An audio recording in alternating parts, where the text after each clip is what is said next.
wife filed a false abuse claim against me.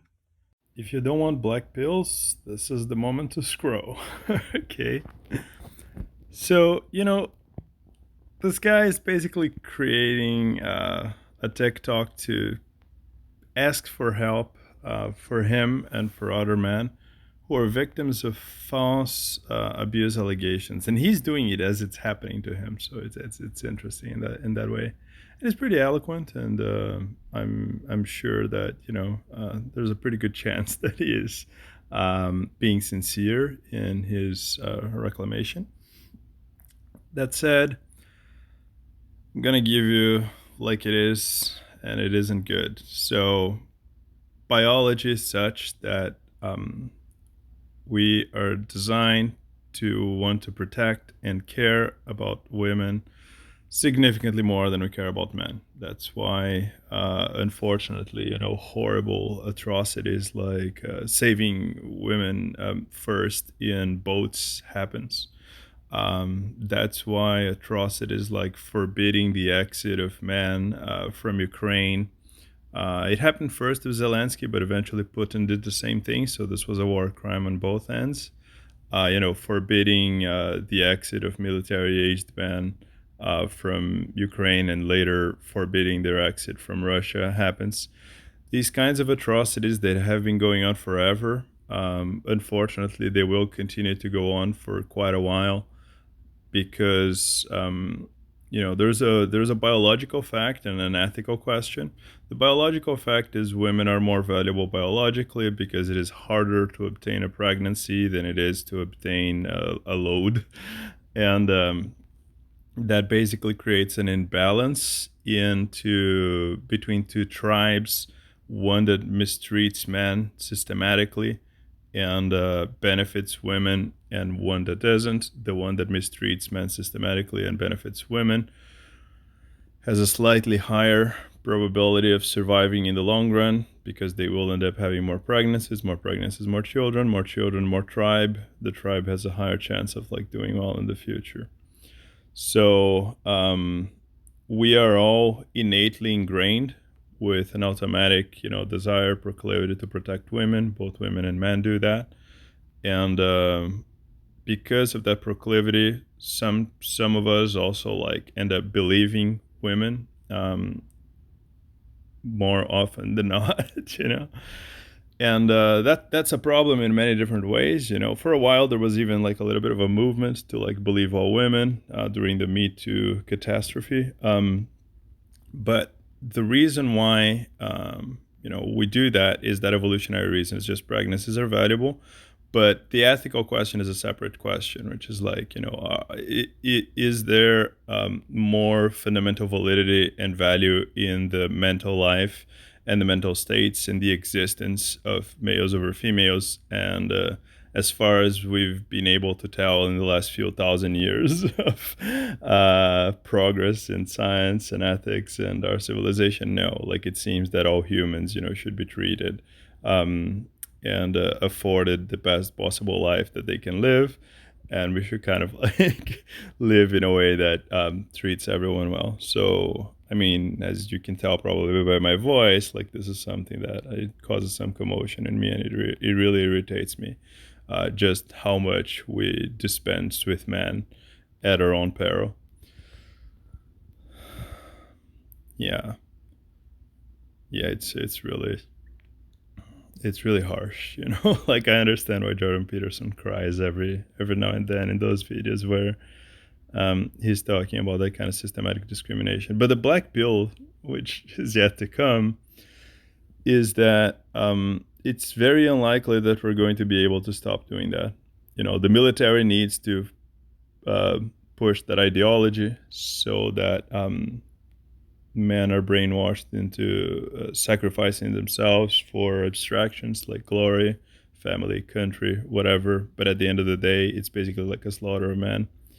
And in terms of believing women, it's interesting because women are more likely to lie and have more incentive to lie for multiple reasons. The two main ones being they're smaller and they're weaker. So, children tend to lie for things that adult males would not lie, right? Like if both of them take the cookies, the child is more likely to lie, to try to get away with things, and to try to avoid the consequences and the responsibility of that. And part of that is because they're children and they don't know any better, and part of that is because they're smaller and they cannot handle the conflict that would ensue from the consequences of that. Likewise, women are smaller than men, so they evolved to be more naturally, able to deceive in that particular way. They're more likely to lie. They're better at lying. They're better at detecting lying as well, and that's really, that's really something. And then at the same time, because we have this instinct to protect them, um, it tends to be bypassed, like all the things that are bad they've done, especially if they're hot, like a hot woman. I mean, it's so rare to see a hot woman paying for the consequences and the harms that she caused by lying, deceiving, and being manipulative. And yeah, it's really, it's a fucked up world, to be honest. And that's not going to go away because the primary value of women is their pregnancies and not anything that comes out of their mouth. So, we're going to keep pretending that that kind of thing is okay. Because at the end of the day, like let's say that a woman deceived and manipulated another man, but she's very hot and she's willing to give you a child. From your genes perspective, that's all that matters, So the other thing is from the state's perspective, the state cares about its own like persistence and growth and money, in the sense that it evolved into an entity that does those things. And because men are more able to navigate the world in harsh conditions, from the state's perspective, when there's an abuse claim or something like that, the state is more likely to provide whatever the resources are to women, because that will incentivize the men to procure more resources. And then, A, the men are going to pay more taxes, but B, the state doesn't have to worry about sheltering women. Criminal movements like feminism, which is obviously a cancer in society, they've done things like taking all the money that was supposed to be for abuse shelters for both genders and funneling that money only for abuse shelters for women. So if you're a woman in a very complicated situation, like a domestic abuse situation, there's like a million different resources you can access. If you're a man, if you're lucky, people are not going to laugh at you too hard. I think there's like 1 or 2 shelters for men in the US and like more than 500 for women, something atrocious like that. And it keeps going. Like if you delve deeper into that, like the pill gets blacker and blacker, and you're going to be more and more depressed about how like, women, they don't pay for the consequences of their deeds because they have the valuable pregnancies, and they're more likely to manipulate and deceive, and they're like better at it. False accusations, even the non-legal ones, can be extremely deteriorating in a male's life. They can remove him from, college, from his peer group, from his friend group. They can damage his life in enormous ways, cause him to commit self-unaliving, and many other things. And yeah, look, the deeper you go into like that, it's horrific. And like, yeah, you can blame, the cancer of feminism, but that's not the only, like, this has been going on for longer. It is actually a biological thing that is innate and really hard to unstructure.